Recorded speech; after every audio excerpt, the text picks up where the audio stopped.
The Miami Heat have one of the better offenses that I've ever seen. The Heat are coming off an extremely impressive Game 2 victory over the Denver Nuggets in Denver. And now going back to Miami, the Heat have officially done their job. They split on the road. And the main reason for why the Heat were so successful in Game 2 was due to their prolific offense. And I think that's a huge reason for why the Heat were able to be so successful throughout this playoff run so far. But quickly, before we get the video started, for those of you who may not know, I'm JuicySports. I make opinionated NBA content, and if you guys enjoy videos similar to this, hit that subscribe button, that like button, and that post notification bell. I also want to quickly mention that I recently started up an MMA channel, and if you guys are interested in that, the link will be in the description. But anyways, let's get into it.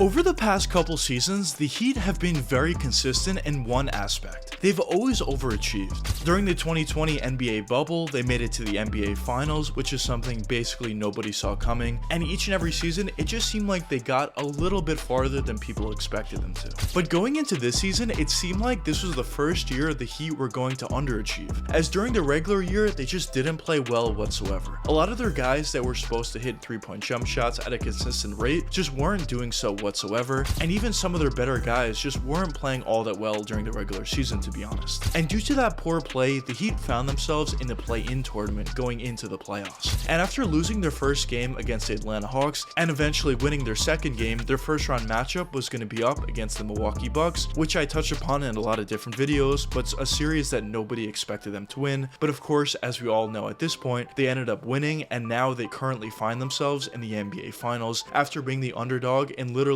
every single series they've been in so far. And during this series versus the Denver Nuggets, after losing game 1, a lot of people thought the series was over. But in game 2, the Heat were able to impress after being a heavy underdog in that matchup, and they ended up winning decently convincingly as well. So a question that some of you may be asking at this point is, why are the Heat so successful? Well, in my opinion, the main reason for why the Heat have been so successful has to be due to the fact that their offense is so prolific. Now, when you look at this roster, it's not like they have 3 or 4 superstars on their team. It's also not like they're shooting 60 or 50% from 3. They're also not scoring 150 points per game. So why do I think this is one of the more prolific offenses that I've ever seen? Well, in my opinion, I just think their movement and their passing and playmaking ability is just so on point, because it seems like literally every trip down, they're getting a wide open look from 3, or they're getting a wide open dunk or layup. And when you're getting that many open looks, it just becomes very difficult to beat this team. And although there have been times in the playoffs, actually in a bunch of games, where the Heat players just aren't shooting all that well early on, eventually they're going to start hitting those 3-point jump shots considering their wide open looks. Because most of the players in the NBA have the capability to hit a wide open 3-point jump shot. But especially when you look at the guys on the Heat, they have a lot of 3-point specialists, like Caleb Martin, Max Strus, and also Duncan Robinson. Those guys are capable of hitting 3-point jump shots at a very high level. So even if those guys aren't hitting those wide open looks early on, eventually when they get enough looks, they're eventually going to start hitting those shots. And I think we've seen that in a bunch of different games so far during these playoffs. And that's actually a huge reason for why the Heat are able to come back from such large deficits during these playoffs. But what specifically is making it so easy for the Heat to get so many wide open looks? Well, in my opinion, a huge reason for why the Heat are getting so many open looks has to be due to the amount of ball handlers they have on their team.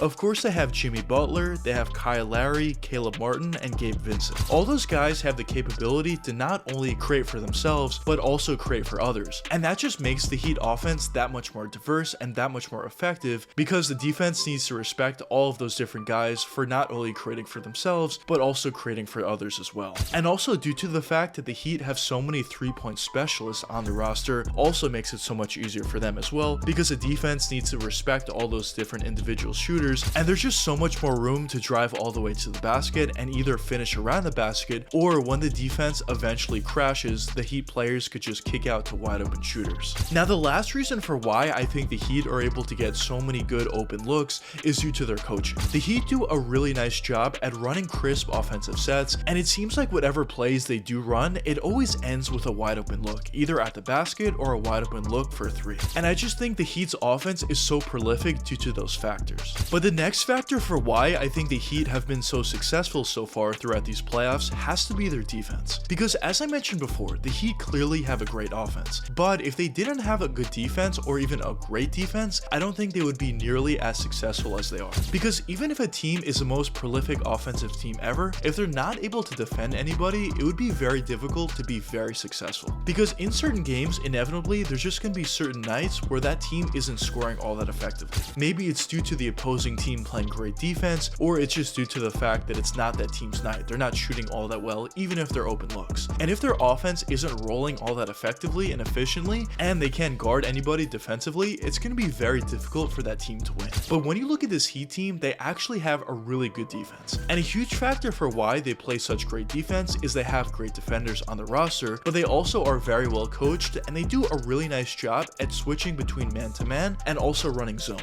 And that zone that the Heat have ran basically in every single series so far in the playoffs has proven to be very successful. As it was successful against the Milwaukee Bucks, it was successful against the New York Knicks, successful against the Boston Celtics, and now also successful against the Denver Nuggets. It seems like the schemes that their head coach Erik Spoelstra is putting in place, both offensively and defensively, are just working extremely well. And that's a huge reason for why the Heat have been so successful. But also besides the schemes that the Heat have been implementing defensively, another reason for why they've been such a great defense is due to the fact that they're very physical. They're not fouling their opponents a ton, but they're doing a really nice job to use their physicality in order to play great defense without fouling. And that's another reason for why the Heat have been so good defensively. But now, what are my expectations for this Heat team in the rest of this NBA Finals matchup against the Denver Nuggets? Well, in my opinion, I think it's pretty clear that the Heat not only have a chance, but they have a pretty decent chance to beat the Denver Nuggets. Because not only have they been able to overcome adversity in basically every single series they've been in so far during these playoffs, but they were also able to split on the road, which is so huge. And now going back to Miami, the Heat are tied 1-1. And if they're somehow able to win both games at home, which is a place they've been extremely successful so far during these playoffs, they instantly have the advantage over the Denver Nuggets, and they would be up 3-1. Now, that's not necessarily something I'm expecting, but I'm just saying the Heat have been extremely effective at home during these playoffs so far, and they're currently tied 1-1 going back to Miami. So it's clearly a good situation for the Heat. But even if the Heat are able to split at home and it's 2-2 going back to Denver, I actually still think the Heat are in a pretty good situation. It's obviously a situation that's much closer than most people expected going into this series, and also at that point being tied 2-2, the Heat have proven the ability to win a game in Denver, and who knows, maybe they would be able to win game 5 at that point, and then going back home they would be up 3-2. There's obviously a bunch of different case scenarios at this point, but I am extremely excited to see what does end up happening in the rest of this finals matchup. But I guess only time will tell what does end up happening. But anyways, let me know what you guys think in the comments. Do you think this Heat offense is one of the more prolific offenses that we've seen in a really long time, or do you not think so? But anyways, I hope you guys enjoyed the video, and if you did enjoy, check one of these 2 videos popping up now, and until the next time, peace out guys.